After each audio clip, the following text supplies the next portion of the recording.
It's pretty impressive. But the key ingredient in all of these scenarios is Somerset. It's like the whole duck on a plate. Welcome to Selling Somerset. So we're here in Castle Carey at Higher Farm, which is a forest farm. We're here to meet Matteo. He's going to show us around. Hello, mate. Welcome to the farm.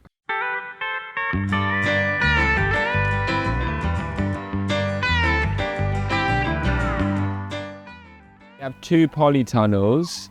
Polytunnel is basically used to bring us further south in the world, essentially. So you're either growing crops that would be in the Mediterranean. So in this case, tomatoes, basil, then we've got aubergines, you've got peppers and things like that. Or you're bringing your season forward. So a crop that would want to be out in, let's say, July, you can sometimes bring them out earlier, essentially. The basil's the big tell for me. Yeah. Because the basil looks... The main thing is the soil. To be honest, next summer we want to put them outside because of just the heat we've had. I think you can start growing crops like this outside very easily. Yeah. The understory crops as well, they're all living together. That's a big part of natural farming. So is it kind of an intentional choice you're making? Yeah, you've got to understand that nature works in diversity. If you go to any natural ecosystem, you never see one plant, one living thing. Things like to grow together. You know, diversity is so important to health farming. So this is the top rated Higher Farm tomato. So this is the house favourite? Yeah, that's the house favourite. We've got 12 varieties. So sold. Yeah, that one's proper ready. That orangey, soft. The skin is so fine. Yeah, the skin is fine, and it just tastes like. And it's not just sweet, because a lot of people will just taste a sweet tomato. It's what commercial growers are trying to do now, is just make food sweet, because that's when you think, oh, that's a good strawberry or that's a good tomato because it's got the sweetness to it. In reality, there's a complexity in that tomato. Balance, right? Yeah, there's acidity. There's a lot of, and that's that umami that people talk about so much. Yeah. Which is our yellow submarine. Yeah, can I wrap it in a piece of basil? Yeah, that's such a good idea. No one's ever done that, you know. Oh, the Thai. Kind of a niche basil. The Thai is too powerful for me. But if you want to go for the Thai, I can't hack the Thai. And you get the top, which is a bit firmer, which I quite like.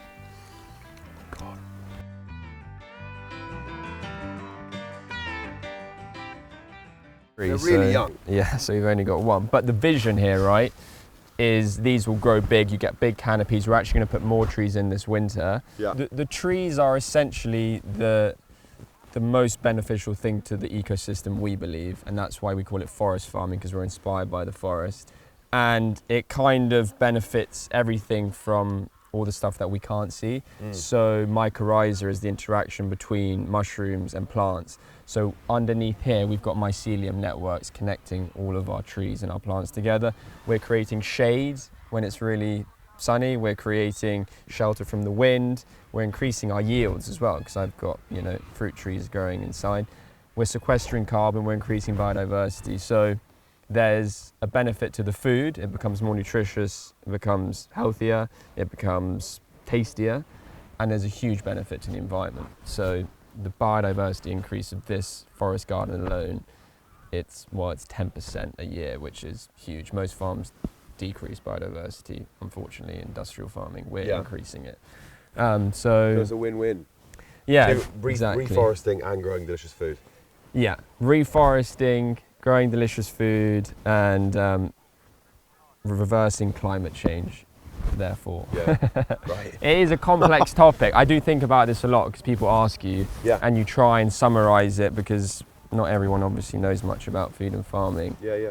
And farm in a way that is best for our environment, that is best for our future, and best for our food. Conscious. Yeah.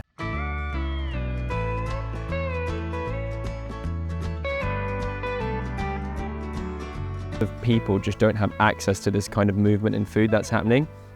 So we said, look, we need to really get into the hearts of the young people. We need to get into the doors and the houses and the tables of just everyday people. And you want to do that? Are you interested in supplying restaurants, or is it more about the home kitchen? What we're really trying to do is restaurants would buy your arm off for this stuff. Yeah, look, we've got our restaurant here. That's where a lot of it goes right now. But what we're really trying to do is build a movement and a story around farming naturally. Maybe we can inspire other farmers to farm in these natural ways, stop using chemicals and start regenerating our ecosystems. Yeah. So we'll have a little wander around. We're going to pick some produce and do a bit of cooking.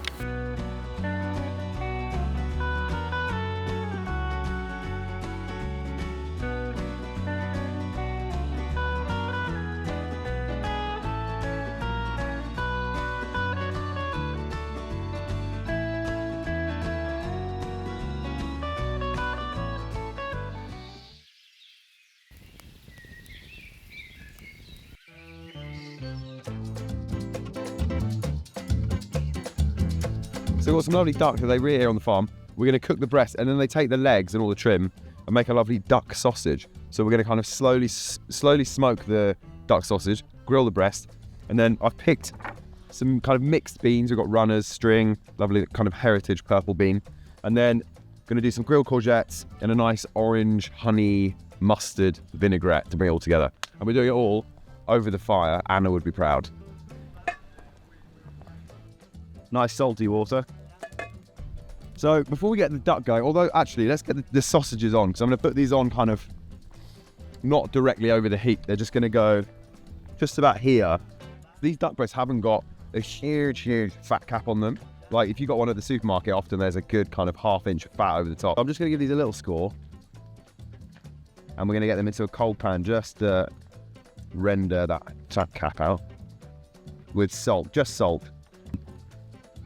But it's so dry, this skin, which is nice. That's what you want. So salt both sides.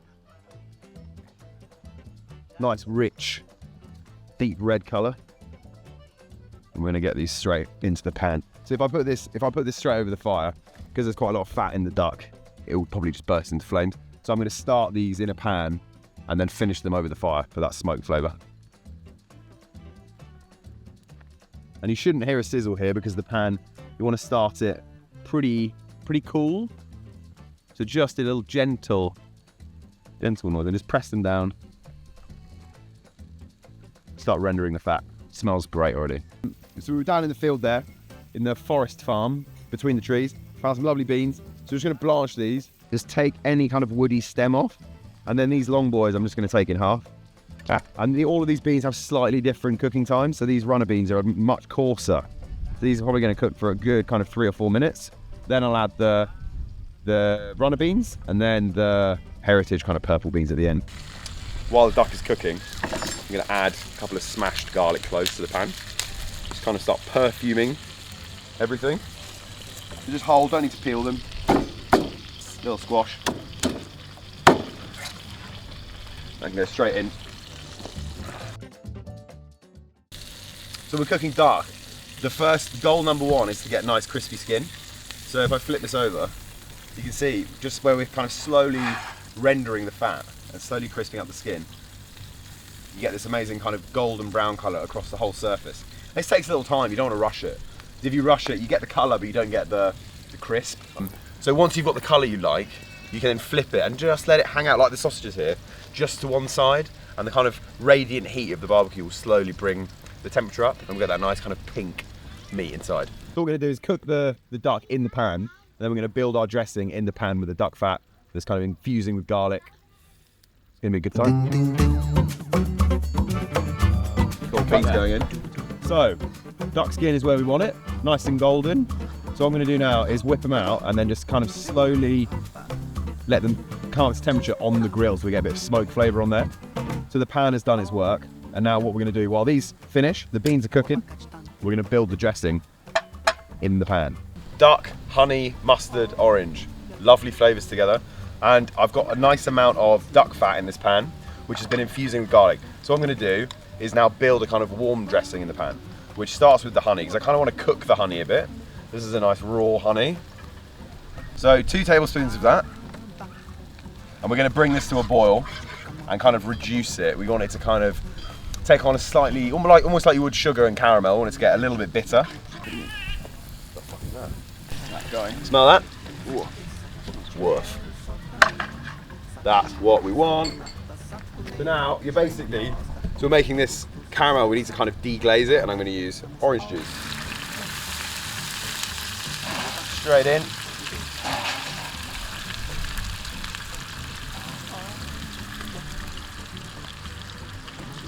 Swirl that together. Kind of added a little bitter character. The orange juice as well is kind of this kind of sweet and sour and bitter. So I'm just going to add some lovely Somerset cider vinegar now, just to round it out. A few dashes of that.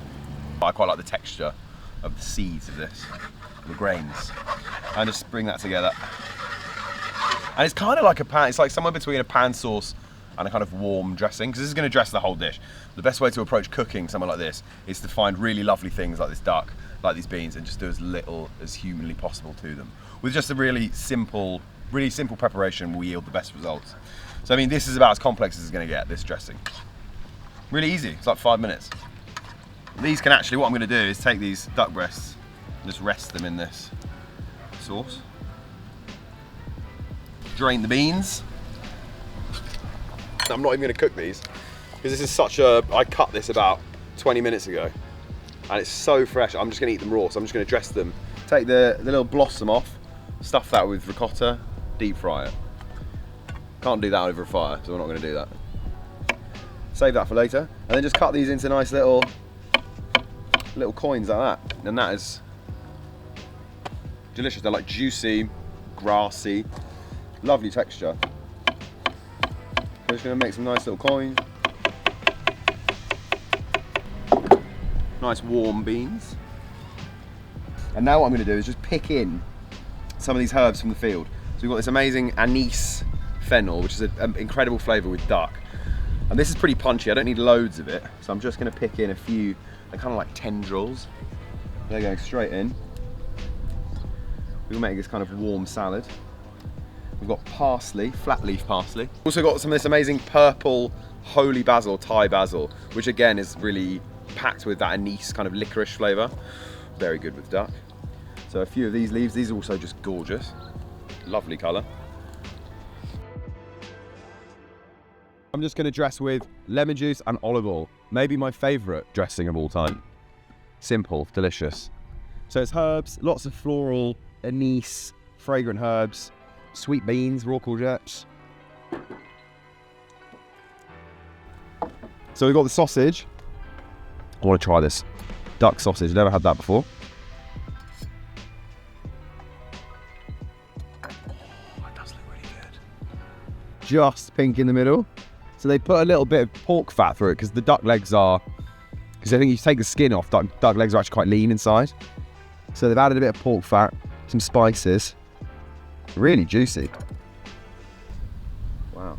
And if you slowly, what I learned from Owen is if you slowly cook sausages, instead of like hammering them with heat, when they kind of dry out, the skin split and you lose all that amazing fat, if you slowly cook them, slowly bring them up to temperature, this is what you get. You get amazing, juicy. I mean, look, if I squeeze that, blimey.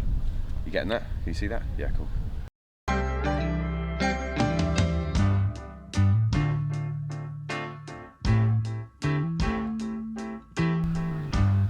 Lots of sauce over the sausage,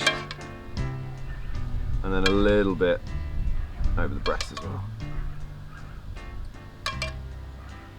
So we have a lovely plate of duck, sausage, duck breast, beautiful high farm vegetables, everything on this plate grown, reared right here in Somerset.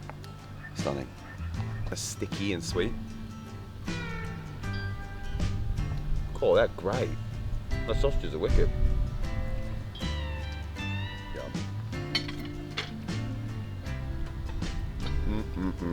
Really tasty.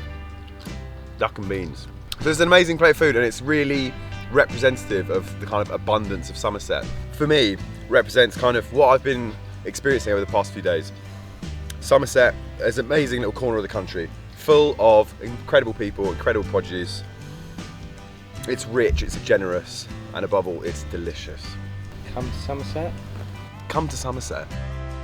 Ooh.